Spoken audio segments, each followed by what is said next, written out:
अजीजाने गिरामी वकार, आओ जरा आला हजरत का इश्क़ रसूल देखो और आका की जात पर एतमाद देखो।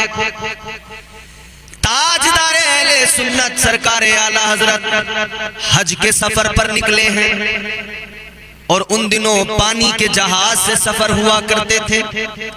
सरकार आला हजरत पानी के जहाज से हज के सफर पर रवाना हुए। जहाज पानी का सीना चीरते हुए अपनी मंजिल की तरफ रवां दवा है। सारे लोग जहाज के अंदर अपने अपने मामलात में मसरूफ हैं। हुज्जाजे इकराम जहाज के अंदर है, मेरे आला हजरत भी जहाज के अंदर हैं।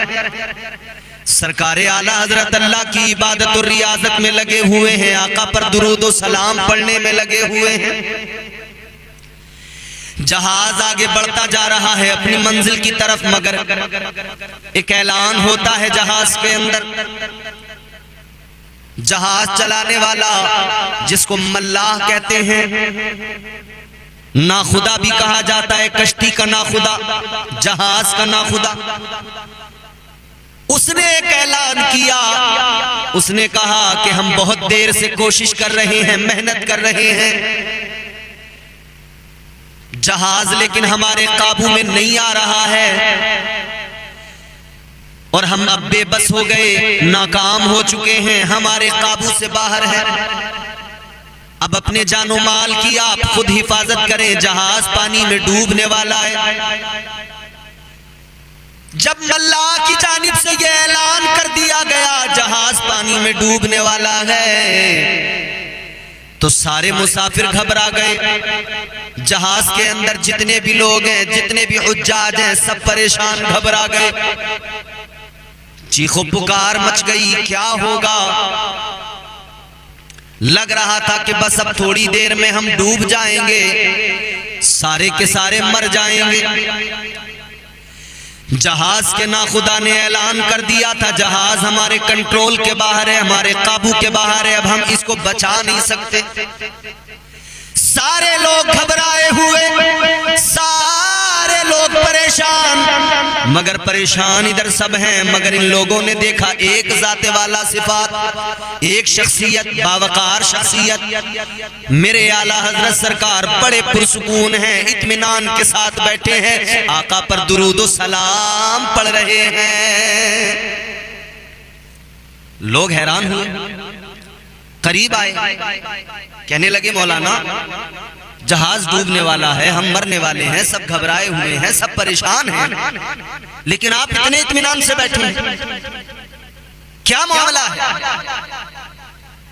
आप इतने सुकून से बैठे हुए हैं, कोई घबराहट नहीं चेहरे पर, घबराहट के आसार नहीं।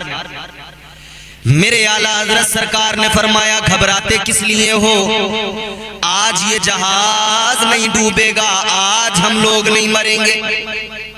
लोग हैरान हैं, कहने लगे ये कौन सी बात। मेरे आला हजरत ने फरमाया सुनो, किसी भी दिन अहमद रजा को मौत आ सकती है, मगर आज अहमद रजा को मौत नहीं आएगी इस जहाज के अंदर पानी में डूबकर।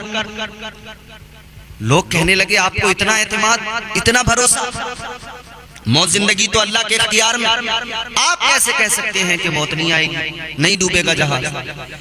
मेरे आला हजरत ने जो जवाब दिया वो सुनो, तारीख के माथे का झूमर बना हुआ है वो जवाब। सरकार आला हजरत ने फरमाया सुनो, किसी भी दिन मुझे मौत आ सकती है, मगर आज मुझे मौत नहीं आएगी, आज जहाज नहीं डूबेगा। पूछा गया क्यों। मेरे आला हजरत सरकार फरमाते हैं अहमद रजा को अपने आप पर भरोसा नहीं है, अहमद रजा को अपनी जात पर भरोसा नहीं है, अहमद रजा को रसूल पाक पे भरोसा है। मुझे मुस्तफा जान रहमत पे भरोसा है, इमामुल अंबिया पे भरोसा है, आका के फरामीन पर भरोसा है। लोग कहने लगे क्या मतलब। आला हजरत ने फरमाया सुनो, जब मैं जहाज में सवार हुआ तो मैंने वो दुआ पढ़ ली थी जो मेरे आका ने सिखाई है उम्मत को। मैं वो दुआ पढ़ के बैठा हूँ और मेरे आका का फरमान है जो इस दुआ को पढ़ के सवारी में सवार होगा, जो इस दुआ को पढ़कर फिर बैठेगा सफर के लिए, आला हजरत फरमाते मेरे आका का फरमान है, इस दुआ को पढ़ने वाला सही और सालिम अपनी मंजिल पे पहुंचेगा, रास्ते में कोई दिक्कत दुश्वारी नहीं आएगी, किसी हादसे का शिकार नहीं होगा। आला हजरत फरमाते हैं मैंने वो दुआ पढ़ ली थी, वो दुआ पढ़ के मैं बैठा था जहाज में, लिहाजा मेरा यकीन है ये जहाज नहीं डूबेगा, आज अहमद रजा को मौत नहीं आएगी। ये यकीन है आका की जात पर मेरे आला हजरत को, ये एतमाद और भरोसा है हुजूर के फरामीन पर। मेरे आला हजरत सरकार फरमाते लोगों घबराने की जरूरत नहीं है, पुरसुकून होके बैठ जाओ, आका पर दुरूद सलाम पढ़ते जाओ। सारे लोगों को बैठा दिया, सब दुरूद सलाम पढ़ने लगे, लेकिन जहाज तो अभी भी पानी में हिचकोले खा रहा था। मेरे आला हजरत सरकार जहाज की छत पे आए और फिर आका को पुकारा, मुस्तफा जान रहमत की जानिब लो लगा के मेरे आला हजरत ने अपने आका को पुकारा है।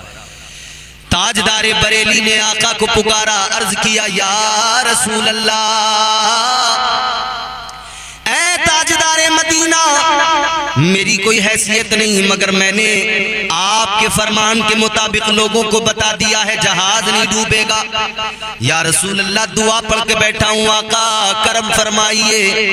या रसूल अल्लाह इस डूबते जहाज को सहारा दीजिए। आका ये आपके नाम पर, आपके लिए, आपकी मोहब्बत में, आपकी जात पे भरोसा करके अहमद रजा ने लोगों से कह दिया है। फिर मेरे आला हजरत इल्तिजा करते हैं, आका से कहते हैं या रसूल अल्लाह आने दो या डुबो दो, अब तो तुम्हारी जानिब, आने दो या डुबो दो, अब तो तुम्हारी जानिब, कश्ती तुम्ही पे छोड़ी लंगर उठा दिए हैं। मेरे आला हजरत सरकार आका की बारगाह में लो लगा के दुआ कर रहे हैं, इल्तिजा कर रहे हैं, फरियाद कर रहे हैं, पुरसुकून है मगर आला हजरत। ताजदारे मदीना की बारगाह में आशिक़े सादिक के अल्फाज मकबूल हुए। जो जहाज हिचकोले खा रहा था संभल गया, जो जहाज डूबने वाला था संभल गया और सही हालत पर आकर अपनी मंजिल की तरफ बढ़ने लगा। जहाज का नाखुदा भी हैरान, लोग भी हैरान। मेरे आला हज़रत सरकार को सबने देखा, सबने बड़ी ताज़ीम की, सब कहने लगे यकीनन हम खुशनसीब हैं, आज हम जो हज के सफर पर हैं मुस्तफा के सच्चे गुलाम, सच्चे आशिक के साथ सफर पर है। ये मेरे आला हजरत की करामत है, ये मेरे आला हजरत की शान है कि आका की जात पर आला हजरत सरकार को इस दर्जा भरोसा, इस दर्जा एतमाद है। वो मेरे आला हजरत है, बड़ा प्यार आला हजरत को अपने आका से। ऐसे आशिक अल्लाह अकबर। और मैं कई बार कहता हूं कि इश्क अगर सच्चा हो तो फिर बंदे को मिलता बहुत कुछ है, वो सब कुछ मिल जाता है जो उसके वहमो गुमान से परे होता है।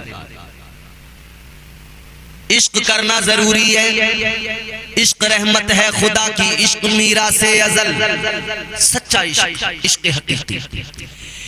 इश्क रहमत है खुदा की, इश्क मीरा से अजल, इश्क का बानी मुबानी ला यमूतो लम यजल, इश्क तन्हाई पसंद अज रोज़े अव्वल ताबद, इश्क यकताई का तालिब लम यलिद से लम युलद, इश्क ने चाहा के अब हो दिल लगी का बंदोबस्त, इश्क की तहरीक पर बरपा हुआ यौमे अलस्त, इश्क आदम का हवाला, इश्क हवा का वजूद, इश्क ही हर हस्तबूदो बाइसे हर हस्तबूद, इश्क ने पैदा किया हाबील में ईमान रूह, इश्क ने ही आके नूह से तूफान नूह, इश्क इब्राहिम से सोजा नहीं थी कोई आग, इश्क ने दाऊद को छेड़ा तो छेड़े उसने राग, इश्क में बेटे पे जब खंजर उठाता है खलील, इश्क में सर को झुका दे हंस के फर्जंदे खलील, इश्क ने जमजम निकाले जब भी रगड़ी एड़ियां, इश्क ने जिंदान में यूसुफ की खोली बेड़ियां, इश्क ने फिरौन के दरबार में कलमा पढ़ा, इश्क तन्हा करबला में 100 यजीदों से लड़ा, इश्क में वो कौन है दो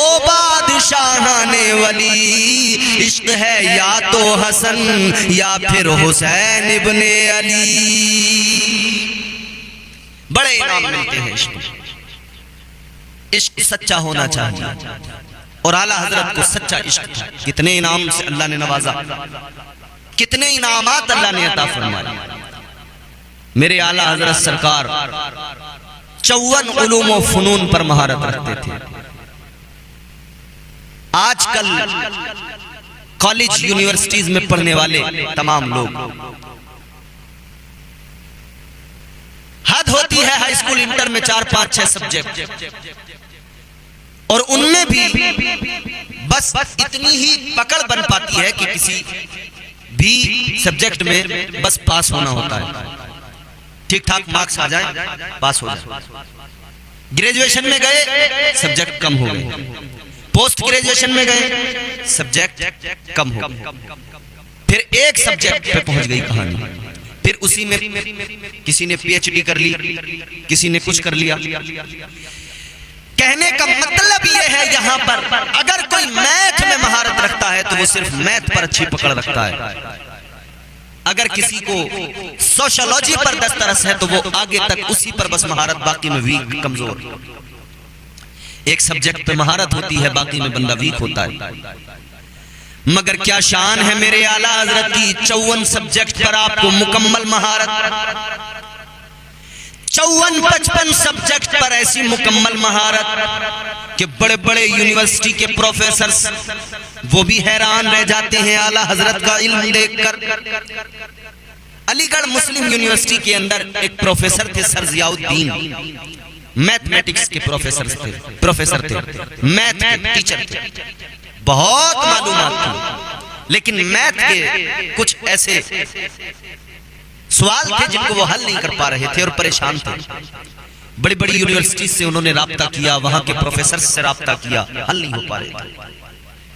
उनके एक मिलने वाले थे मौलाना, उनका नाम था मौलाना सुलेमान, गालिबन मौलाना सुलेमान अशरफ उनका नाम था। सर जियाउद्दीन उनसे कहने लगे बड़ी उलझन में हूं, 2-4 सवाल हैं हल नहीं होते। लंदन की यूनिवर्सिटी के अंदर भी मैंने इनके मुताल्लिक वहां भी मैंने लिख भेजा है, जवाब नहीं आया। मौलाना साहब कहने लगे ऐ मास्टर साहब, ऐ प्रोफेसर साहब, आप एक काम कीजिए, बरेली चले जाइए, बरेली शरीफ सरकार आला हजरत की बारगाह में चले जाइए, वो आपके सवालात हल कर देंगे। इतना सुना तो सर जियाउद्दीन हंसने लगे, कहने लगे मौलाना ये मैथ के सवाल हैं, ये मौलाना लोगों का काम नहीं उनको सुलझाना, उनके बस के बाहर है। मौलाना सुलेमान ने फरमाया आपने अभी तक बस मौलाना लोग देखे होंगे, ऐसे वैसे मौलाना की बात नहीं कर रहा, जाइए एक ऐसे मौलाना के पास भेज रहा हूं जो खुद अपने आप में एक साइंसदान है, बहुत बड़ा साइंटिस्ट है, उसे हर सब्जेक्ट पे महारत है, जाओ तो सही। मौलाना बहुत देखे होंगे मगर जरा मिलकर तो आओ। मौलाना साहब ने खत आला हजरत को लिखकर भेज दिया कि सर जियाउद्दीन आने वाले हैं। सर जियाउद्दीन पहुंचे, असर और मगरिब के दरमियान का वक्त था, मुलाकात हुई आला हजरत सरकार से। ये प्रोफेसर साहब कहने लगे आला हजरत सरकार की बारगाह में, कहने लगे मेरे कुछ सवालात हैं, फ्री वक्त हो जब आपके पास में वक्त हो ज्यादा, उस वक्त में मैं आपको वो सुनाऊं, आपको बताऊं, आपके सामने रखूं। मेरे आला हजरत सरकार फरमाते हैं अभी बता दो। कहने लगे जी हजरत अभी असर मगरिब के दरमियान का ये मुख्तसर सा वक्त है, इसमें बात नहीं बन पाएगी, ज्यादा वक्त दरकार है। मेरे आला हजरत सरकार ने फरमाया तुम अपने सवालात तो बताओ। तो फिर इन्होंने अपने सवालात बताए। ये अपने सवाल बताते हैं, आला हजरत ने फौरन उस सवाल को हल कर दिया, दूसरा बताया उसको हल कर दिया। जितने सवाल इन्होंने रखे सारे सवालात मेरे आला हजरत ने हल कर दिए। सर जियाउद्दीन हैरान और परेशान, आंखें फटी हैं। आला हजरत तो मगरिब की नमाज को चले गए, ये हैरान और परेशान है। अल्लाह अल्लाह, मेरे आला हजरत के इल्म का ये आलम है। अब सर जियाउद्दीन कहने लगे मैंने दुनिया में हजरत तो बहुत देखे मगर मैंने बरेली में आला हजरत को देखा है। जिसने भी आपको देखा है करीब से वो आपके इल्म का लोहा मानता है, वो कायल है आपके इल्म का, वो मेरे आला हजरत सरकार की शख्सियत है। और एक और वाकया इसी तरह का आला हजरत सरकार का हुआ है, वो भी अलीगढ़ मुस्लिम यूनिवर्सिटी के ताल्लुक से ही। लेकिन आला हजरत के इल्म का यह आलम, जो कोई भी आता जिस तरह का सवाल लेके आता उसका सवाल आप हल कर देते, उसका जवाब दे दिया करते थे।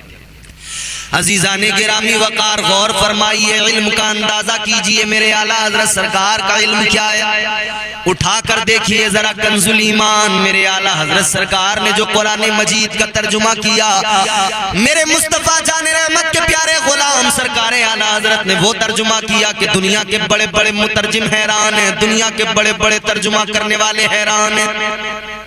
ऐसा तर्जुमा मेरे आला हजरत ने किया। और वक्त कितना लिया इस तर्जुमे को करने में? आपकी बारगाह में गुजारिशात पेश की गई आला हजरत सरकार की बारगाह में। कहा गया कि हुजूर किताबें तो बहुत लिख दी आपने, लेकिन अभी अहले सुन्नत वल जमात के पास कुरान मजीद का तर्जुमा नहीं कोई। वहाबी देवबंदियों के तराजी में लोग उनको पढ़ते हैं, लिहाजा कोई ऐसा भी एक तर्जुमा कुरान मजीद का होना चाहिए जिससे अहले सुन्नत वल जमात फैजियाब हो। मेरे आला हजरत सरकार ने फरमाया ठीक है। तो फिर मेरे आला हजरत सरकार ने हुजूर सदरुल शरिया अल्लामा अमजद अली खां अलैहि रहमत उनको फरमाया कि जब दोपहर के खाने के बाद में हम जरा सा आराम करते, कैलूला करते, उस वक्त में आप आ जाइए। उस वक्त के अंदर सरकार आला हजरत कुरान पाक का तर्जुमा करते थे और हुजूर सदरुल शरिया लिखते जाते थे। आला हजरत सरकार तर्जुमा बताते रहते, आप लिखते रहते। वो कितनी देर का, तकरीबन आधा घंटा या उससे कुछ आगे पीछे, वो उतना वक्त होता था कैलूला जब मेरे आला हजरत फरमाते थे। उतने से कलील वक्त में आला हजरत ने तर्जुमा लिखवाया जबकि आप आराम करने के वक्त में होते थे। उसी वक्त के अंदर ये तर्जुमा कंजुल ईमान तैयार हुआ। आला हजरत ने उम्मत पर एहसान किया, हम सुन्नियों पर एहसान किया कि हमें कंजुल ईमान अता फरमा दिया। ये इल्म है मेरे आला हजरत का, ये शान है मेरे आला हजरत की। हुजूर आला हजरत के इल्म का आलम ये अल्लाहु अकबर कबीरा। मैं अर्ज कर चुका हूं भाई, आपके बाप अल्लामा नकी अली खान अलैहि रहमा वो भी बहुत बड़े आलिम दीन थे, आपके दादा भी बहुत बड़े आलिम दीन थे। इल्म यहां पर विरासत में भी पाया है और मुस्तफा की अता से भी पाया है। मुस्तफा जान रहमत की अता है कि इतना इल्म मेरे आला हजरत को अल्लाह ने। आजकल कुछ लोग चिढ़ते हैं आला हजरत, जब सुनते ना आला हजरत चिढ़ जाते हैं, कहते हैं भाई सब हजरत इनको आपने बना लिया आला हजरत। तो तुम अपने हजरतों की तरह समझे हुए हो जो बिक जाते हैं चंद पैसों में और अपने फतावे बिककर जमीर बेचकर फतवे दे दिया करते हैं। वो मेरे आला हजरत सरकार नहीं है, वो यकीनन उस दौर के तमाम हजरतों में और इस दौर के तमाम हजरतों के आला हजरत है। उस दौर के अंदर जितने हजरत थे सब ने माना कि हजरत तो बहुत हैं मगर आला हजरत एक है जो बरेली की सरजमीन पर है। फिर इसीलिए तो हम कहते हैं वादी रजा की कोहे हिमाला रजा का है, वादी रजा की कोहे हिमाला रजा का है, जिस समत देखिए वो इलाका रजा का है। मेरे आला हजरत सरकार की शान अल्लाहु अकबर। मुस्तफा जान रहमत ने वो करम फरमाया, वो इनायतें आका की। जब मेरे आला हजरत सरकार हज करने के लिए गए, मेरे आला हजरत सरकार ने तारीख रकम कर दी, वहां पर भी एक किताब लिखकर। आज इल्मे गैब मुस्तफा पर जो ये चंद बद्दीन लोग उंगलियां उठाते हैं ना, आला हजरत की किताबें पढ़ें। मेरे आला हजरत ने दलाइल के साथ तमाम बातें पेश की हैं हुजूर के इल्म गैब के ताल्लुक से, और साबित किया है कि जाती इल्म वो सिर्फ अल्लाह का है और हुजूर का जो इल्म है वो अताई है, हुजूर को अल्लाह ने अता किया है। यहां हिंदुस्तान के अंदर जब मौलवी बिके रियाल पर, जब मौलवी बिके डॉलर पर, और उन्होंने हुजूर की शान में गुस्ताखियां शुरू की,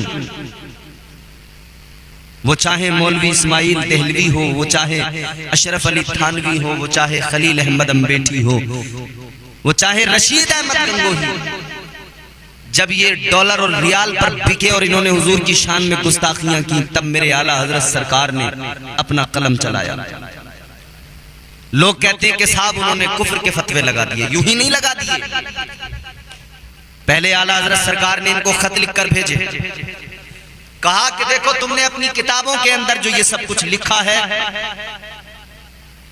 इसकी वजाहत पेश करो। अगर इसके अंदर, मुझे तो ये समझ में आता है, अगर कोई तुम्हारी मुराद क्या है, क्या तुम बताना चाहते हो, वजाहत पेश करो। एक बार खत लिखा, 2 बार खत लिखा, कोई जवाब नहीं आया।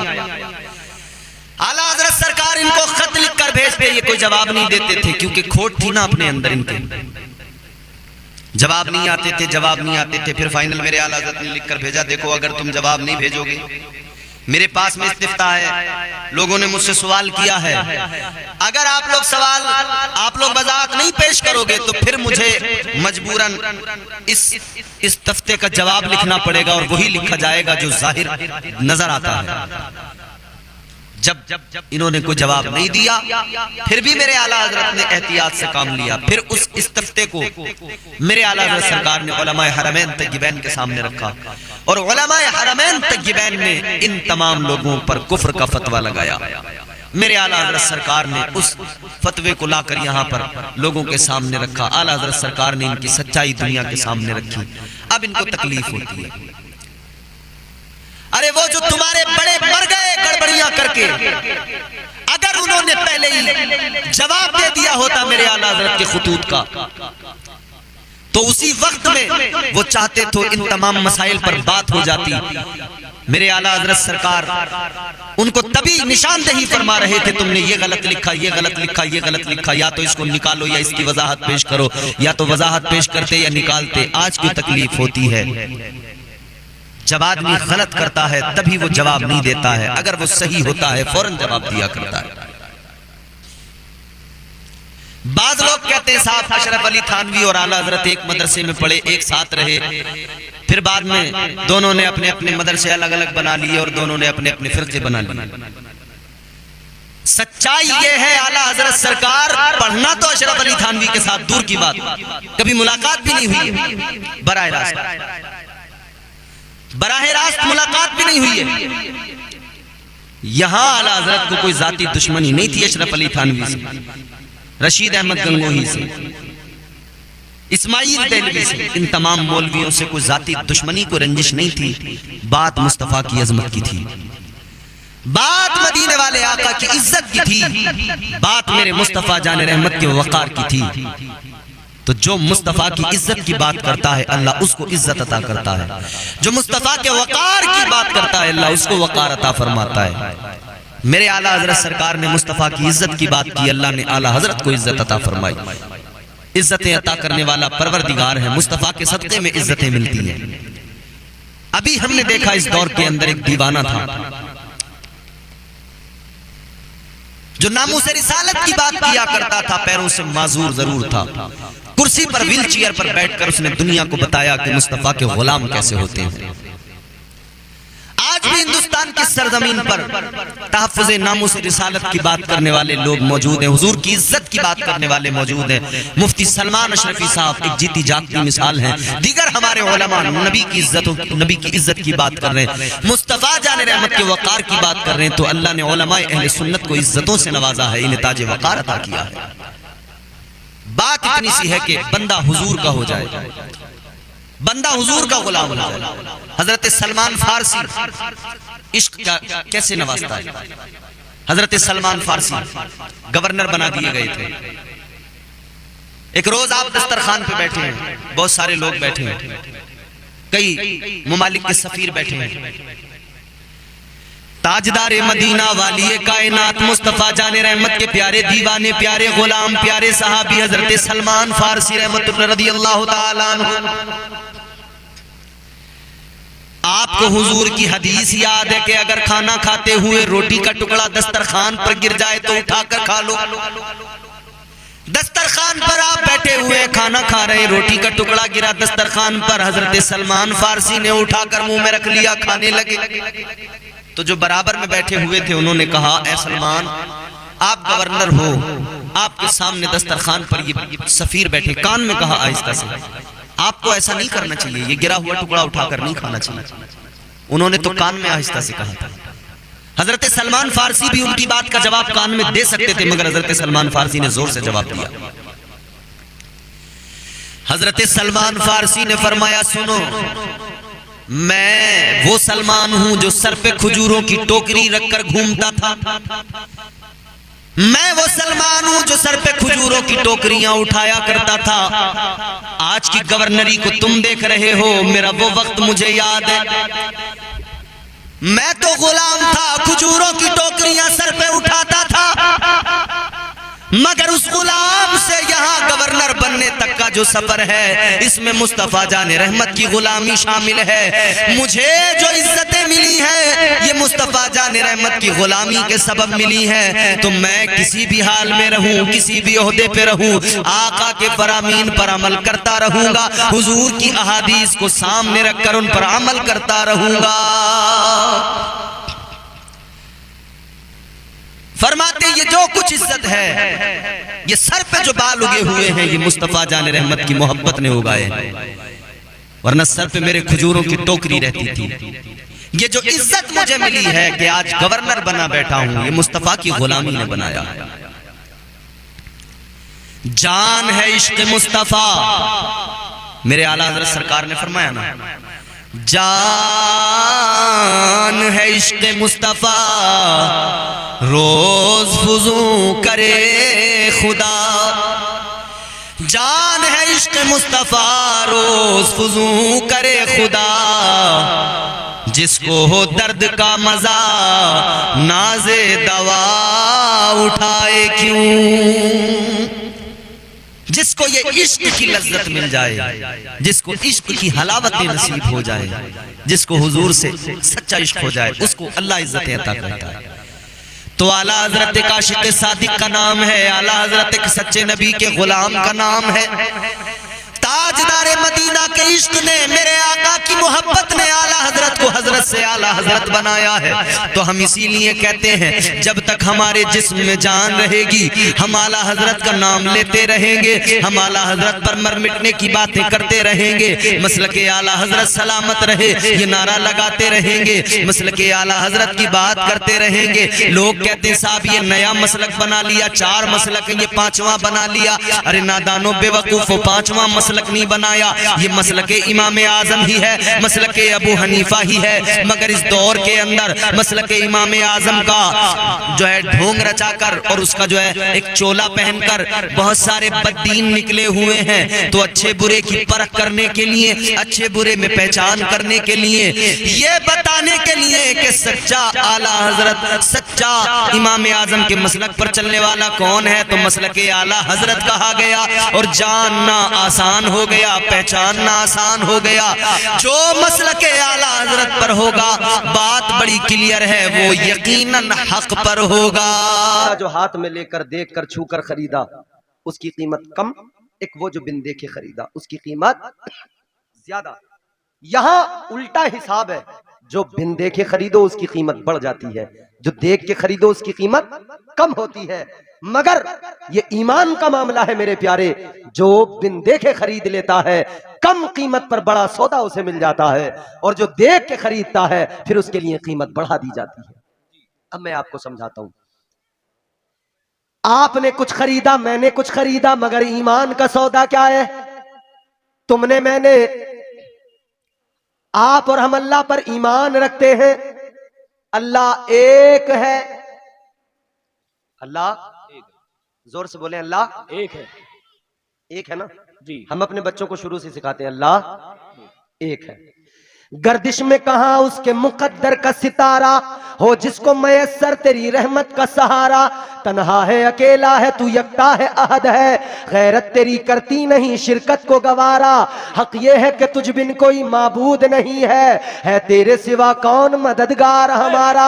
वो परवरदिगार, वो नवाजने पे आए तो नवाज दे जमाना, वो नवाजने पे आए तो नवाज दे जमाना। वो करीम ही जो ठहरा तो करम का क्या ठिकाना। वो परवरदिगार। सौदा तुमने और मैंने, एक तरफ हम दुनिया का सौदा खरीदे, यहां की कीमतें कुछ मुख्तलिफ, यहां का अंदाजे खरीदारी कुछ अलग, लेकिन एक ईमान है तुम्हारे मेरे दिल के अंदर। इस ईमान के मामले पे बात करें, हमने भी बिन देखे कुछ खरीद लिया, हमने भी बिन देखे कुछ मान लिया। हमने और आपने अल्लाह एक है देखा नहीं किसी ने, अल्लाह एक है। किसी ने कोई दावा कर सकता है अल्लाह को देखा है? पूरे मजमे में कोई एक बंदा है जो कहते मैंने अल्लाह को देखा है? नहीं देखा ना, नहीं देखा।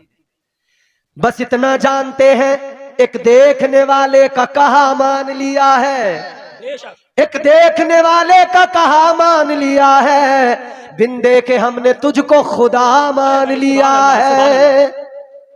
देखा नहीं है मगर मान लिया, किस लिए? मुस्तफा ने बता दिया हमने मान लिया। जन्नत को देखा नहीं, मान लिया, किस लिए? क्योंकि मुस्तफा ने बता दिया हमने मान लिया। जिसने बताया वो आला, जिसने बताया वो अफजल, जिसने बताया उसकी शान ये गौर करो। जिसने बताया जब उसका मकाम ये, उसकी अजमतों की कोई इंतहा नहीं। तो जिस रब ने आपको और मुझे बनाया है फिर उस रब की शान क्या होगी? बेशक, सुभान अल्लाह, सुभान अल्लाह। जब बताने वाला लाजवाब है तो बनाने वाला कितना लाजवाब। सही बात, बिल्कुल हक बात। हम आपने भी बिन देखे माना है अल्लाह को। बिन देखे जो काम किया जाए दीन के मामलात में उसका लुत्फ ही अलग होता है। ईमान बिल गैब इसी को कहा जाता है। बिन देखे गैब की चीजों पर ईमान लाना, मान लेना, दिल से जान लेना। अल्लाह ताला के प्यारे रसूल ताजदारे मदीना वाली कायनात मुस्तफा करीम ने ऐलान कर दिया, आका ने फरमा दिया, ताजदारे मदीना ने फरमा दिया जन्नत है जी, है, हमने मान लिया है। अल्लाह के नबी ने फरमा दिया दोज़ख है, हमने मान लिया दोज़ख है। आका ने फरमाया मरने के बाद में दोबारा उठाया जाएगा, जिंदा किया जाएगा, हमने मान लिया यकीनन जिंदा किया जाएगा। जो लोग कब्रों में चले गए वो आकर तो नहीं बताते उधर क्या होता है। और बहुत सारे वाकयात हैं कि ख्वाब में बताया गया। अलबत्ता 1400 साल कबल पहले मेरे हुजूर ने बताया कि कब्र के अंदर होता क्या है जी। ताजदारे मदीना ने फरमाया कब्र के अंदर 3 सवाल होते हैं। फरिश्ते आते हैं, लेकिन मेरे अजीजों मरने से पहले तो पता नहीं लगता। ये ऐसा काम नहीं जिसको पहले प्रैक्टिकली करके देख लिया जाए फिर बाद में वहां पर दोबारा जाए। ऐसा तो काम है नहीं कि पहले एक बार कब्र में जाए, फरिश्तों को देख के आए कैसे हैं, कैसे मालूम करते।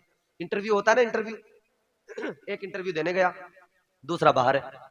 वो अंदर से जब निकल के आया ना, इम्तिहान होते हैं मदरसों में या कहीं इंटरव्यू होता है, एग्जाम हो रहे हैं, एग्जामिनर बैठा, ये एक बंदा बाहर निकल गया, दूसरे स्टूडेंट्स ने, तलबा ने फौरन मालूम किया कैसा मिजाज है, कैसे सवाल पूछ रहे हैं, कैसे हालात हैं अंदर। अंदर के हालात का जायजा लेते, क्या हो रहा है उधर, कैसे हालात है, एग्जामिनर का मिजाज कैसा है, सवाल सख्त तो नहीं कर रहा है, आसान कर रहा है, कैसे सवाल कर रहा है। इधर तो पता लग जाता है दुनिया के अंदर, मगर कब्र के अंदर मेरे अजीजों ऐसा सिस्टम नहीं है कि एक बंदा गया वो बाहर आया उससे मालूम कर सको कि भाई कैसा चल रहा है अंदर सब कुछ, बता दो नहीं। बल्कि जो जाएगा उस पे जो गुजरेगी वो जानेगा। जो अंदर गया जो उस पे गुजरेगी वो जानेगा, उसको पता होगा अंदर क्या हो रहा है। और सबके साथ एक जैसा भी बर्ताव नहीं, सिस्टम चेंज, अलग अलग। एक बंदा कब्र के अंदर गया, मेरे आका ताजदारे मदीना वाली ये कायनात फरमाते हैं कब्र के अंदर जब बंदा जाता है, कब्र के अंदर पहुंचता है, तीन सवाल होते हैं। फरिश्ते आते हैं, 3 सवाल किया करते हैं। 3 सवाल, पहला सवाल ये होता है मन रब्बो का, तेरा रब कौन है। पहला ही सवाल होता है तेरा रब कौन है, तेरा खुदा किसको मसजूद मानता है, किसको अपना माबूद मानता है, किसको खालिक मानता है, किसकी इबादत करता है, किसके लिए सजदे करता रहा, रब कौन है। इधर जिसने अल्लाह से मोहब्बत की होगी ना, उधर जवाब बराबर निकलेगा जी। वो कह देगा रब्बी अल्लाह, मेरा रब अल्लाह है। बेशक, सुभान अल्लाह। और जिसे इधर दुनिया से, दुनियादारी से, दुनिया की खुराफात से फुर्सत नहीं मिली, गुनाहों से फुर्सत नहीं मिली, अपनी जबान के जरिए कुफ्र और शिर्क में मुलव्विस हो गया, वो उधर बगले झांकता रह जाएगा, देखता रह जाएगा, आखिर जवाब क्या दूं। कहेगा मुझे कुछ समझ नहीं आ रहा, हाय हाय वाय वाय करेगा। इसीलिए मेरे इमाम ने कहा आज समझ जाओ, आज वक्त है, उस वक्त में सिवाय पछताने के कुछ नहीं होगा। आज ले उनकी पनाह, आज मदद मांग उनसे, कल न मानेंगे कयामत में अगर मान गया। इधर मान लिया खुदा को, कब्र में सवाल हुआ, बता भी दिया मेरा रब अल्लाह है। ऐलान उधर भी कर दिया मेरा रब अल्लाह है। सवाल हुआ तेरा दीन क्या है, इधर अगर दीन की राहों पे गामजन रहा, शरीयत पे अमल करता रहा, मुस्तफा के लाए हुए इस प्यारे दीन, इस शरीयत पे अमल करता रहा, तो मेरे अजीजों ये बंदा उधर कब्र में जवाब देगा दीन अल इस्लाम, कहेगा मेरा दीन इस्लाम है। बेशक बेशक सुभान अल्लाह। क्या दीन है? इस्लाम। जोर से बोलो क्या है दीन हमारा? इस्लाम। और वो दीन है जिसके लिए फरमाया अल्लाह ने इन्नद दीना इंदल्लाहिल इस्लाम, ये दीन वो है जो अल्लाह का पसंद किया हुआ, उसका चुना हुआ दीन है। बेशक बेशक। अब मेरे अजीजों जरा सी तवज्जो करो, मैं आपको औलिया की शान, औलिया का मकाम बयान कर रहा था, लेकिन इस जगह तक लाने के लिए जरा आगे तक ले जाना पड़ा। अब तवज्जो करो, अल्लाह ताला ने बड़ी शान अता फरमाई वलियों को, अल्लाह ने वारिस बना दिया, जमीन का भी वारिस बनाया, अल्लाह ने उस जन्नतुल फिरदौस का भी वारिस बनाया, और अल्लाह ने औलिया को तुम्हारा मेरा भी वारिस बना दिया। तुम्हारे मेरे वारिस भी औलिया हैं। अल्लाहु अकबर कबीरा। ये तुम्हारे मेरे वारिस कैसे हैं? आओ मैं आपको कुरान में बताता हूँ। अल्लाह ताला ने फरमाया इन्नमा वलियुकुमुल्लाहु व रसूलुहु वल्लज़ीना आमनुल्लज़ीना युक़ीमूनस्सलाता व यु'तूनज़्ज़काता व हुम राकिऊन। अल्लाह ताला ने कुरान मजीद में बता दिया अल्लाह भी तुम्हारा वली है, उसका रसूल भी तुम्हारा वली है। फिर वो लोग जो ईमान लाए, जिन्होंने ज़कात दी, नमाजें अदा की, जिन्होंने सजदे किए, रुकू किए, वो रुकू करने वाले, वो सालिहीन, वो अल्लाह के पसंदीदा बंदा, वो भी तुम्हारे वली है। अल्लाह के महबूब बंदे तुम्हारे वली है। ए लोगों, मैंने अर्ज किया था वली के 18 माना हुआ करते हैं, और वली का माना वारिस भी होता है। तो वलियों को अल्लाह ताला ने, इन इबादत गुजार सालिहीन को अल्लाह ताला ने तुम्हारा मेरा वारिस बना दिया है। तो आज फिर बेझिझक कहो और ऐलान कर दो, दुनिया को बता दो, इधर अजमेर में ख्वाजा हमारे वारिस है, उधर देवा में वारिस पाक हमारे वारिस है, और उधर बगदाद में सरकार गौसे आजम हम गरीबों के वारिस है। सुभान अल्लाह। नाराए तकबीर, नाराए रिसालत, उलमाए अहले सुन्नत, मसलके आला हजरत, जश्ने गौसुल बरा कॉन्फ्रेंस, नाराए तकबीर, नाराए रिसालत। माशाअल्लाह, बहुत अच्छा। सुभान अल्लाह। बात समझ में आई? जी जी आ रही है। अल्लाह ने वारिस बनाया। बेशक हक बात। विरासत अता जी। मगर ये विरासत इनको मिली कैसे? ये विरासत इनको मिली कैसे? अब सुनो मेरे अजीजों, अल्लाह ने अपने वलियों को विरासत अता की, मिली कैसे? अल्लाह ताला की शान तो ये, उसने ऐलान कर दिया कुल हुवल्लाहु अहद अल्लाहु समद लम यलिद वलम यूलद वलम यकुल लहू कुफुवन अहद। अल्लाह ताला ने कुरान मजीद में अपनी तौहीद, अपनी समदियत, अपनी खल्लाकियत, अपनी अहदियत का ऐलान किया। एक मुकम्मल सूरा नाजिल फरमा दिया। मुख्तसर है, बड़ा जामे है, फसाहत का जवाब नहीं क्योंकि अल्लाह का कलाम है, बलागत का जवाब नहीं क्योंकि अल्लाह का कलाम है।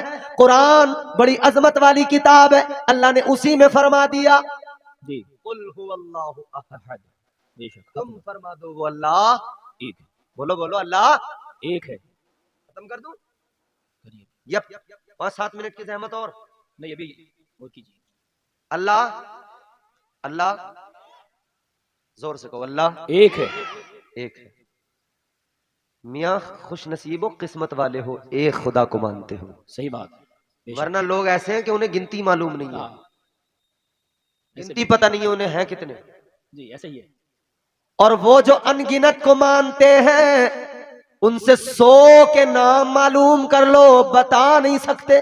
जी और मानने पे आ जाए ना तो फिर अल्लाह रहम ही फरमाए। बच्चा भी भगवान, जी शोहर भी भगवान, जिधर देखो वो उधर डॉक्टर, तो वो भी। ये मौलाना लोग बैठे हैं, किसी को तावीज दे दें, दम कर दें, उसे फायदा हो जाए तो इनके आगे ऐसा ही है सब।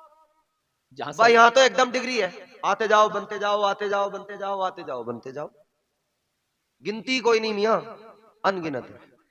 मगर मेरे अजीजों गौर करो, अल्लाह ताला ने तुम्हें और मुझे बड़ी इज्जतों से नवाजा, फरमा दिया कि एक खुदा के मानने वाले लोगों, तुम्हारी इज्जत ये है जो ईमान लाए, जिन्होंने साले अमाल किए, नेक अमल किए।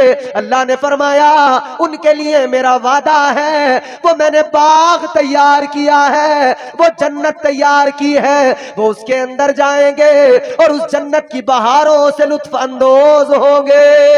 सुभान अल्लाह। मगर बाद लोगों को बड़ी चिड़ है। मेरे इमाम ने आला हज़रत ने इसीलिए तो फरमाया जी, तेरी दोज़ख से तो कुछ छीना नहीं। क्या बात, वो तो अपनी अपने पास रख ले, जी तबीयत से लोटपोट होता रही है उसमें, खूब कलाबाजियां खाना उसमें। तेरी दोज़ख से तो कुछ छीना नहीं, खुल्द में पहुंचा रजा फिर तुझको क्या, सुभान अल्लाह। सरसुए रोजा झुका फिर तुझको क्या, दिल था साजिद नज दिया फिर तुझको क्या। तू अपनी में रह, हमें हमारी में जी। और अल्लाह ताला के प्यारे महबूब सल्लल्लाहु ताला अलैहि वसल्लम के आशिक को सुनो, मेरे आला हज़रत सरकार ने तो फरमाया तुझसे और जन्नत से क्या मतलब, मुनाफिक दूर हो, मतलब ही कोई नहीं, दूर रहे।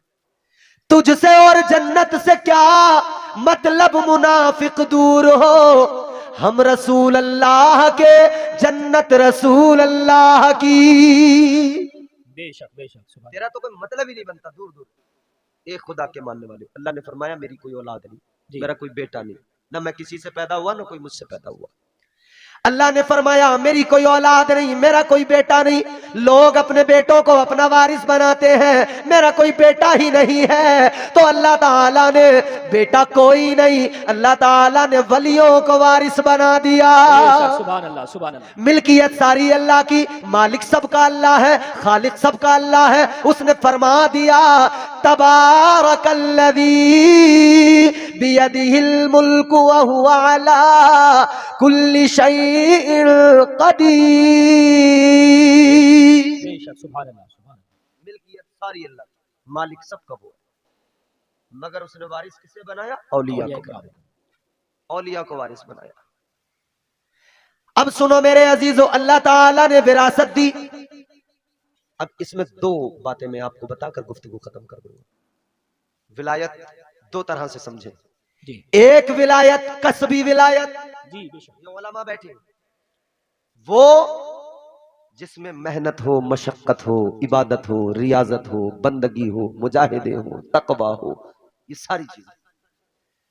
खुद मेरे आका ने ऐलान किया, हदीस कुदसी आका ने फरमाया कि अल्लाह ताला फरमाता है मेरा बंदा कसरत नवाफिल के सबब मुझसे इतना करीब हो जाता है, इतना करीब हो जाता है कि फिर ये हाल हो जाता है, आंखें उसकी होती हैं, देखने वाला रब होता है, सुभान अल्लाह, सुभान अल्लाह। कान उसके होते हैं, सुनने वाला, जबान उसकी होती है, मगर जबान पे बोली परवरदिगार की होती है। बेशक बेशक, सुभान अल्लाह। तो पता लगा कि इबादत के जरिए, रियाजत के जरिए, बंदगी के जरिए, तकवा व तहारत के जरिए, मुजाहिदों के जरिए अल्लाह ताला किसी को विलायत का मनसब अता फरमाता है। बेशक बेशक, ये कसबी विलायत है, मेहनत के बाद हासिल हो, मशक्कत के बाद हासिल हो। हजरत बायजीद बुस्तामी, आजकल हम लोग रात दिन दुआ के लिए हाथ उठा रहे हैं, दुआएं कबूल हो रही हैं हमारी? नहीं हो रही ना। फलस्तीन के लिए भी दुआ के लिए हाथ उठा रहे हैं, बाकी दुनिया के तमाम मुसलमान अपने लिए भी दुआ के लिए हाथ उठा रहे हैं, अल्लाह ताला से मुसलसल दुआएं कर रहे हैं, लेकिन दुआएं कबूल नहीं हो रही। क्यों? मांग तो बराबर रहे हैं, मगर मांगने का सलीका नहीं आता। कभी पेशानी रब की बारगाह में झुकती नहीं है, और मालो दौलत रोज अल्लाह से मांगते हैं, अल्लाह ताला के अहकामात पे अमल करने को तैयार नहीं। और फिर तमन्ना यह है कि अल्लाह ताला मुझे सबसे बड़ा दुनिया का अमीर बना दे, सबसे बड़ा मालदार मैं हो जाऊं। गौर करो मेरे अजीजों, अल्लाह ताला ने विलायत अता की मेहनत मशक्कत के बाद। बल्कि सूफिया फरमाते हैं, बुजुर्गों ने फरमाया, अगर किसी की 2 दिन तहज्जुद की नमाज छूट जाए, कितनी? 2 दिन, 2 रोज नमाजे तहज्जुद छूट जाए, सूफिया फरमाते हैं अल्लाह ताला उसे मनसबे विलायत से बरतरफ कर देता है, उससे विलायत को ले लिया जाता है। विलायत इतनी हल्की चीज नहीं है जी, कि ये भांग चरस पीने वाले कभी भी आके कह दे हम वली हैं, पचरंगी मीठे पे राजी होने वाले कह दे हम वली हैं। इतनी सस्ती तो नहीं होती ना विलायत। कोई भी कह देगा कि मैं वली, तो वो वली हो जाएगा। कव्वालियों में नाचने वाले, बड़े बड़े बाल लगकर झूमने थिरकने वाले, सुल्पा पीने वाले, जाली फर्जी बाबा सैकड़ों है जी, और दावा उनका है हम वली हैं, सच्चे वली। सच्चे वलियों की दास्तानें मैं भी सुनाता हूं, सुनता भी हूं, पढ़ता भी हूं, आप भी सुनते हो, पढ़ते हो। ये उलमा सुनाते हैं, सुनते हैं, पढ़ते हैं। कैसे होते हैं सच्चे वली, क्या उनका मकाम व मर्तबा होता है? ये आज का वली मुरीदों की जेब पे नजर रखता है, जो झूठा है, मक्कार है। मगर वो जो सच्चे वली जिनको अल्लाह ने अपना कुर्ब अता फरमाया, उन्होंने जेब पे नजर नहीं बल्कि बंदे के दिल पे नजर डाली। दिल में अगर मैल है, गुनाहों का गंदगी है, जंग लगी है, तो उन्होंने दिल को साफ किया और अल्लाह और रसूल की मोहब्बत का आईना बना दिया। बेशक बेशक बेशक, सुभान। अब तो आज का फर्जी पीर उसी मुरीद से राजी है, वो नमाज पढ़े न पढ़े, पीर को मुसाफा बढ़िया वाला देता रहे। समझ रहे हो? तो विलायत एक वो जो मुजाहिदात, मेहनत मशक्कत के बाद, और फिर उस वली का मकाम कुरान बयान करता है। क्या अल्लाह ताला ने वलियों का स्टेटस बयान किया, उनकी सिफात बयान की। अल्लाह ने फरमाया वल्लज़ीना यबीतूना लिरब्बिहिम सुज्जदन व क़ियामा। सुभान अल्लाह, सुभान अल्लाह। गौसे आजम की महफिल में आने वालों, एक वली वो जो मेहनत से बने, मगर एक वली वो कि अभी दुनिया में नहीं आया, अभी दुनिया में कदम नहीं रखा, अभी पैदा नहीं हुआ, मगर अल्लाह ने विलायत अता फरमा दी, विलायत का ताज दे दिया। तुम्हारा मेरा पीर, हम कादरियों का पीर, सारे पीरों का पीर, पीराने पीर, सरकार गौसे आजम वो वली है कि दुनिया में बाद में आए, अल्लाह ने विलायत पहले अता फरमा दी। सुभान अल्लाह, सुभान अल्लाह। बहुत बहुत पहले से चुन लिया, पहले से वली बना लिया।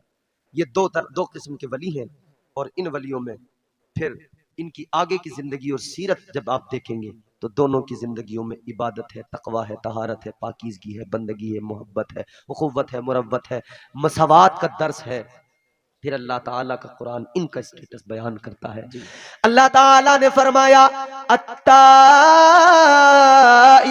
अल-आबिदून अल-हामिदून अल-हामिदून अस्साइहून अर्राकिऊन अर्राकिऊन अस्साजिदून अल-आमिरून अल-आमिरून बिल मारूफ वन्नाहून वन्नाहून अनिल मुनकरि वल्हाफिज़ून लिहुदूदिल्लाह वबश्शिरिल मुमिनीन। बेशक बेशक, सुभान अल्लाह, सुभान अल्लाह। कुरान है ये जी, अल्लाह ताला ने फरमाया वली वही होते हैं जो इबादत करते हैं, जो तौबा करते हैं, जो सजदे करते हैं, जो रोजे रखते हैं, जो क़याम करते हैं, जो रुकू करते हैं, जो बंदगी में महव रहते हैं। वली वही होते हैं जो अल्लाह की हुदूद की हिफाजत करते हैं। फिर उन्हीं के लिए अल्लाह ने मुज़्दए जाफिज़ा सुना दिया कि उन्हीं के लिए बशारत है, उन्हीं के लिए बशारत जन्नत की है। मेरे अजीजों, ये वलियों का मकाम है। अब हमारा दावा वलियों से मोहब्बत का, हमारा दावा औलिया से मोहब्बत का, लेकिन उनकी सीरत पे हमने कितना अमल किया, उनकी सीरत को हमने कितना अपनाया। गौसे आजम से मोहब्बत करने वालों, फकत गौस की 11वीं पर एक जलसा सजाकर रस्म अदा करने का नाम मोहब्बत नहीं होता। गौस की 11वीं पर एक दो पतीला बिरयानी बनाकर रस्म अदा करने का नाम मोहब्बत नहीं होता। हाँ, ये कारे सवाब है, सवाब अल्लाह बड़ा अता फरमाता है अगर नीयत में खुलूस हो, और अगर इसमें भी दिखावा रहा ना तो वो भी चला जाएगा। लेकिन हाँ, तुम बिरयानी बनाना शौक से, देखें चढ़ाना शौक से, ये कारे सवाब है, फजीलत है, मकाम है। आपको इसके सबब फजीलत अल्लाह ताला अता करेगा, कारे सवाब है, सवाब मिलेगा।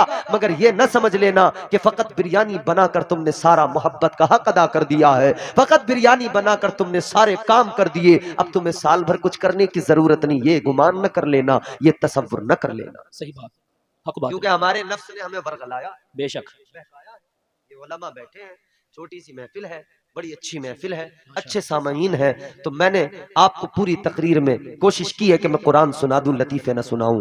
गौर करो, एक आखिरी बात है मेरी, 1-2 मिनट की जहमत है, अगर समझ में आए तो अच्छी बात, ना आए तो तुम्हारी मर्जी है। मैं भी अगली दिन अब कहीं फिर जाके इसी तरह से लोगों को फिर पैगाम सुनाऊंगा, फिर लोग सुनेंगे, आपको फिर कोई और सुनाने वाला अब नहीं, बाद में जब भी महफिलें सजेंगी आएगा।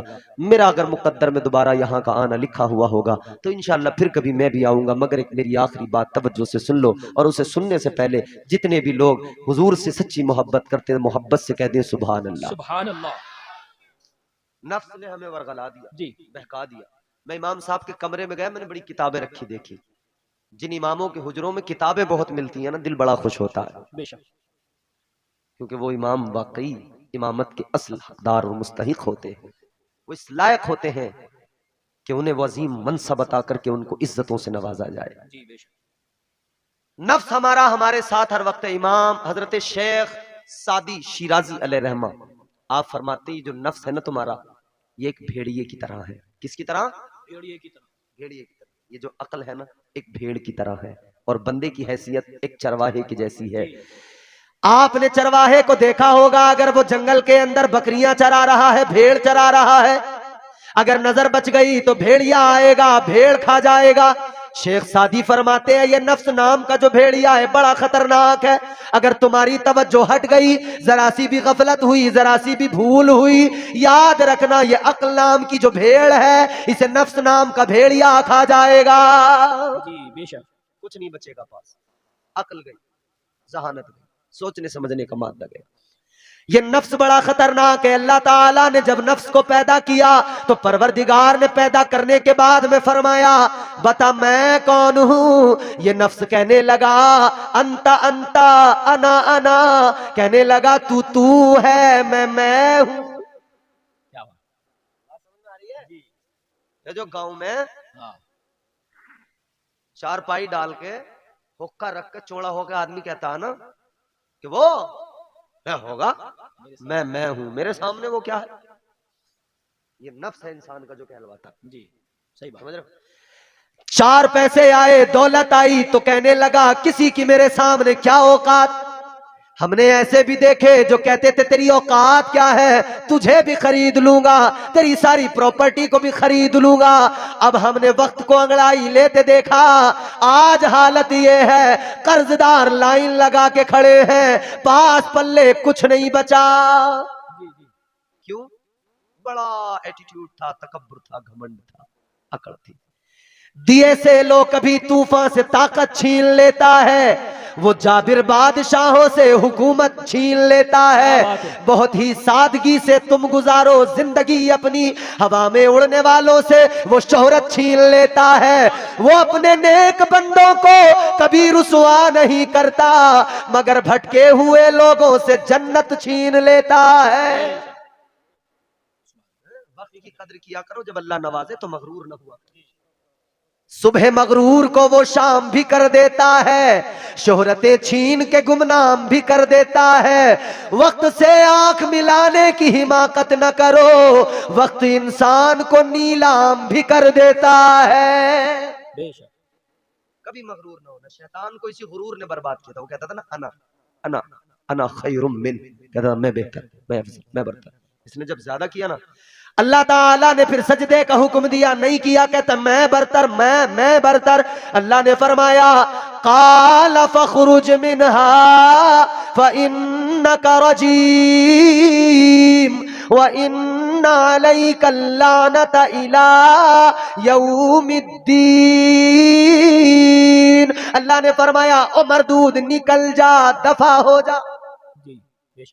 उसकी अना उसको खा गई। 6000 करोड़ साल तक सजदे किए और रिवायत के मुताबिक मुअल्लिमुल मलकूत, मगर सजदे गए, बंदगी गई, इबादत गई, रियाजत गई, सब गया। क्यों? अना अना अना खा गई। एक अल्लाह के वली थे, जब उन्होंने कुरान की आयत पढ़ी कि शैतान इस वजह से बर्बाद हुआ, इतना खौफ उनके दिल के अंदर पैदा हुआ कि ये लफ्ज़े मैं सारी जिंदगी कभी उनकी जबान पर ये मैं लफ्ज नहीं आया, कभी पूरी जिंदगी। एक बार तो कुछ लोगों ने कहा यार ये बड़े दिखाते हैं, शायद रियाकारी है, शायद। लोगों ने कहा इनसे हम एक बार आजमाएंगे, मैं जरूर कहलवाएंगे। लोग तैयार होके मशवरा करके चले गए, मस्जिद में पहुंचे। नमाजे असर का वक्त था, गालिबन मुसल्ले पे थे हजरत।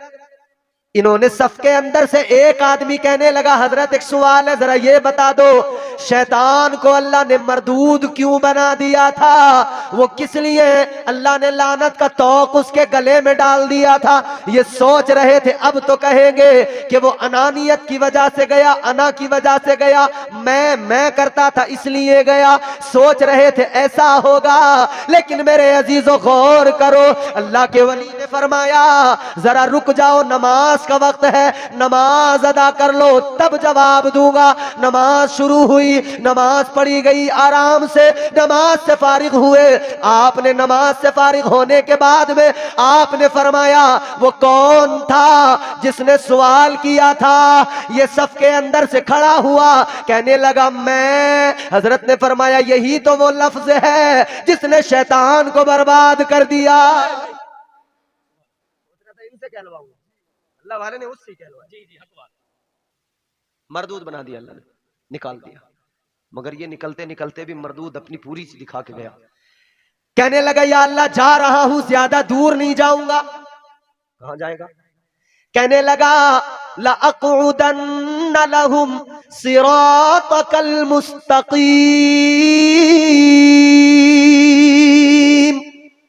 कहने लगा या अल्लाह जा रहा हूं, ज्यादा दूर नहीं जाऊंगा, सिराते मुस्तकीम पे बैठ जाऊंगा। जो रास्ता तेरी तरफ आता है उस रास्ते पर जो उस तरफ आएंगे उनको बहकाऊंगा, उनको गुमराह करूंगा। इसने कसम खाई, कहते काला फबिइज्जतिका लउग़वियन्नहुम अजमाईन। कहता या अल्लाह तेरी इज्जत की कसम है, तेरे बंदों को जरूर बहकाऊंगा। इसने कह दिया बहकाऊंगा, बेकार।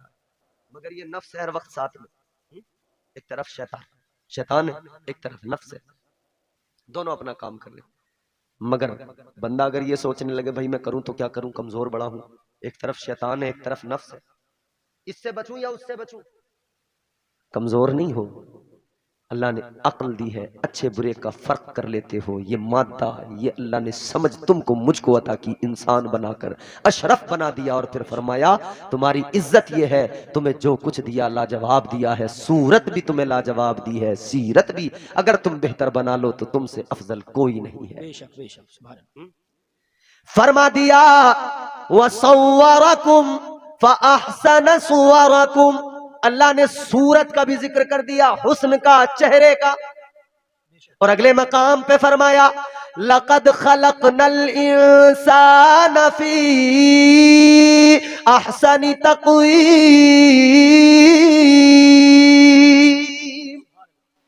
अल्लाह ने फरमाया बेशक हमने इंसान को अच्छी सूरत, अच्छी शक्ल, अच्छा हुस्न देकर पैदा किया, अच्छा बनाया। मगर बंदा नफ्स के चक्कर में फंस गया, अना अना करने लगा, मुझसे बेहतर कौन। अल्लाह ताला ने जब नफ्स को पैदा किया, सवाल किया बता तेरा रब कौन? कहने लगा अंता अंता अना अना, तू है, मैं। अल्लाह ने फरमाया था मैं कौन हूं, इतनी जवाब देना था। उसकी शान बयान करनी थी, उसके बारे में बताना था, मगर कहता नहीं मैं हूं। अल्लाह नाराज हुआ। परवरदिगारे आलम ने फरिश्तों को हुक्म दिया, फरिश्तों पकड़ो, लेकर जाओ, दोज़ख में डाल दो, अजाब दिया जाएगा। कितना? सूफिया फरमाते 1 2 2 4 10 20 साल की बात नहीं, बल्कि फरमाया 300 ईयर्स, 300 साल तक नफ्स को दोज़ख में अजाब दिया गया। और बाज़ रिवायतों के मुताबिक 1000 बरस तक अजाब दिया गया, 300 साल तक अजाब दिया गया। 300 साल के बाद में निकाला, अल्लाह की बारगाह में फरिश्तों ने पेश किया। अल्लाह ने फरमाया बता मैं कौन हूं? इसका जवाब नहीं बदला, कहने लगा अंता अंता अना अना, तू है, मैं हूं। अल्लाह, मौलाना बंद कर लो। तू है, मैं बोलो भाई। जी नहीं माना, 300 साल तक अजाब हुआ, मुसलसल जहन्नम में रहा, जवाब बदला नहीं। अल्लाह ताला ने फिर फरिश्तों को हुक्म दिया, लेकर जाओ, फिर डालो दोज़ख में। डाल दिया गया दोज़ख के अंदर, फिर 300 साल, फिर अजाब। मियां हमारी तुम्हारी जिंदगी 50-60 साल की नहीं हो रही, और उसमें भी हमारी जान को 1000 झगड़े, 1000 आफतें हैं। बोलो है कि नहीं? इधर की 50 60 70 साल जिंदगी जब हमसे सलीके से नहीं गुजारी जा रही, इधर तो हम परदेसी हैं भैया, हर जाई परदेसी आए हैं जाने के लिए। उधर की है लंबी जिंदगी। तो इस छोटी सी मुख्तसर सी जिंदगी में जरा सी मुश्किलें आए, परेशानियां आए, बंदा कहता तंग आ गया, मरने को जी चाहता है। जरा सी मुश्किल, जरा सी तकलीफ नहीं झेली गई, कहने लगा मरना चाहता हूं। मगर 300 साल तसव्वुर करो, मुसलसल अजाब दिया गया दोज़ख में, जवाब नहीं बदला। और याद रखना, जब इधर की 4 दिन की मुसीबत नहीं झेली जाती, तो उधर दोज़ख की मुसलसल मुसीबत कैसे झेली जाएगी, कैसे बर्दाश्त किया जाएगा। बीड़ी पीने वाला जब माचिस की तिल्ली जलाता है और बीड़ी को जलाते हुए उंगली जल जाती है, उछल जाता है। लोहार की भट्टी पे बैठने वाला, आग का बारीक सा शोला चिंगारी निकलती है, जहां लग जाए उछल जाता है। सोचा है कभी? इधर तो कह दिया जो होगा देखा जाएगा, मगर कभी सोच के देखना, 4 दिन की यहां की मुश्किल नहीं देखी जाती, उधर दोज़ख का अजाब कैसे देखा जाएगा। 300 साल दोज़ख में जलाया, फिर अल्लाह ने दोबारा 300 साल दोबारा अजाब दिया, बुलाया, फरमाया बता मैं कौन हूं। इसका जवाब नहीं बदला। फिर भी इसने कहा अंता अंता अना अना, तू है, मैं। फरिश्तों ने अर्ज किया मौला क्या करे, फिर दोज़ख में लेके जाएं। अल्लाह ने फरमाया नहीं, जवाब नहीं बदलेगा। या अल्लाह क्या करे? अल्लाह ने फरमाया ऐ फरिश्तों एक काम करो, इस पर भूख का बोझ डाल दो, इस पर फाकों का बोझ डाल दो, इस पर सजदों का बोझ डाल दो, इस पर इबादतों का बोझ डाल दो। ए लोगों, नफ्स पर भूख का बोझ डाला गया, फाकों का बोझ डाला गया, सजदों का बोझ डाला गया, बंदगी का बोझ डाला गया। फिर अल्लाह ने फरमाया बता मैं कौन हूं। यही नफ्स था, फिर कहने लगा तू मेरा परवरदिगार है। अजाब से बात नहीं है, अजाब से जवाब नहीं बदला, जवाब बदला तो भूख के बोझ से बदला, सजदों के बोझ ने बदला। पता लग गया जब भूख का बोझ नफ्स पर पड़ता है, नफ्स काबू में आ जाता है। जब सजदों का बोझ नफ्स पे पड़ता है, नफ्स काबू में आ जाता है। याद रखना मेरे अजीजों, ये नफ्स है। अल्लाह ने फिर निजाम जिंदगी भी वही अता किया। साल के 12 महीनों में एक महीना रमजान है, अल्लाह ने रोजे फर्ज कर दिए। फरमाया भूख का बोझ नफ्स पे डालो, तुम्हारे काबू में रहेगा। 5 वक्त की नमाजें दिन में फर्ज की, फरमाया 5 वक्त इबादतों का सजदों का बोझ डालो, ये तुम्हारे काबू में रहेगा। और अगर ऐसा नहीं किया ये काबू से बाहर हो जाएगा, आउट ऑफ कंट्रोल हो जाएगा, काबू में नहीं आएगा। फिर इसे चाहे जितनी तकलीफ क्यों ना हो, मगर ये फिर अल्लाह की बारगाह में झुकेगा नहीं, ये रब से डरेगा नहीं, ये रब की बारगाह में सर झुकाएगा नहीं। याद रखना, नफ्स को काबू में रखना है, इसे भूखा रखना भी जरूरी। इसीलिए तो अल्लाह वालों ने क्या किया, कई कई रोज तक कुछ नहीं खाया और इबादतों का इतना बोझ डाला, ईशा का वुजू कर लिया, सारी रात इबादत में गुजार दी, उसी वुजू से फजर की नमाज अदा फरमा।